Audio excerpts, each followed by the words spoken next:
Հարաբերությունները երբ որ փլուզվում են,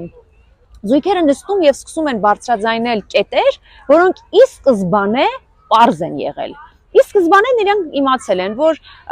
իր զույգը մի քիչ խանդոտ է, իր զույգը անձնական սահմանների խնդիր ունի, իր զույգը շատ նեղացկոտ է, շատ բռնարար է, շատ այսպիսին է, այնպիսին է եւ զրույցի ժամանակ ես միշտ ասում եմ, լավ, չէ՞ որ ի սկզբանե ամեն բան հայտնի էր։ Տարբեր պատճառ բացատրություններ են հնչում։ Մտածում են ես կփոխեի, մտածում էր, որ սիրո մեջ ամեն բան կարելի է հարթ անցկացնել եւ աչք փակելով մարդիկ մտնում են այդ հարաբերությունների մեջ։ Միակ խորհուրդը, որ կարող եմ տալ բոլոր սկսնակ զույգերին, դա հետեւյալն է։ Սիրելիներս, ոչ մի բանի վրա աչք մի փակեք։ Ձեզ հարց տվեք. արդյոք ես այս անձի հետ կարող եմ ապրել եւս 100 տարի, հենց այնպիսին, ինչպիսին որ հիմա նա կա,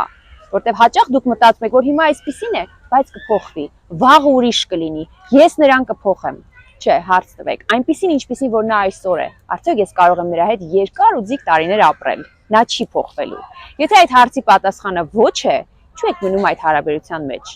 Ակնկալում եք, որ նրան փոխելու եք, դա անտեղափոխելի ծանրություն է։ Եթե կարող եք, ձեզ փոխեք։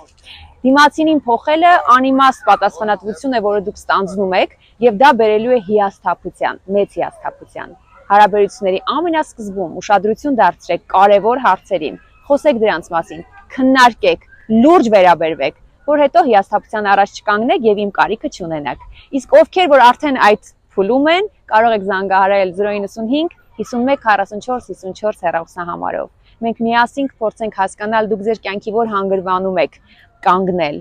որ փուլից չեք կարողանում առաջ շարժվել, որ փուլում է, որ տխրությունը, հիասթափությունը ձեզ կլանել է եւ դուք իսկապես արդեն անելանելի վիճակում եք ձեզ տեսնում եւ ելք չեք գտնում։ Եվ ես խոստանում եմ, որ մենք միասին կփորձենք թերապևտիկ դաշտում հաղթահարել ձեր դժվարությունները եւ ելքեր գտնել։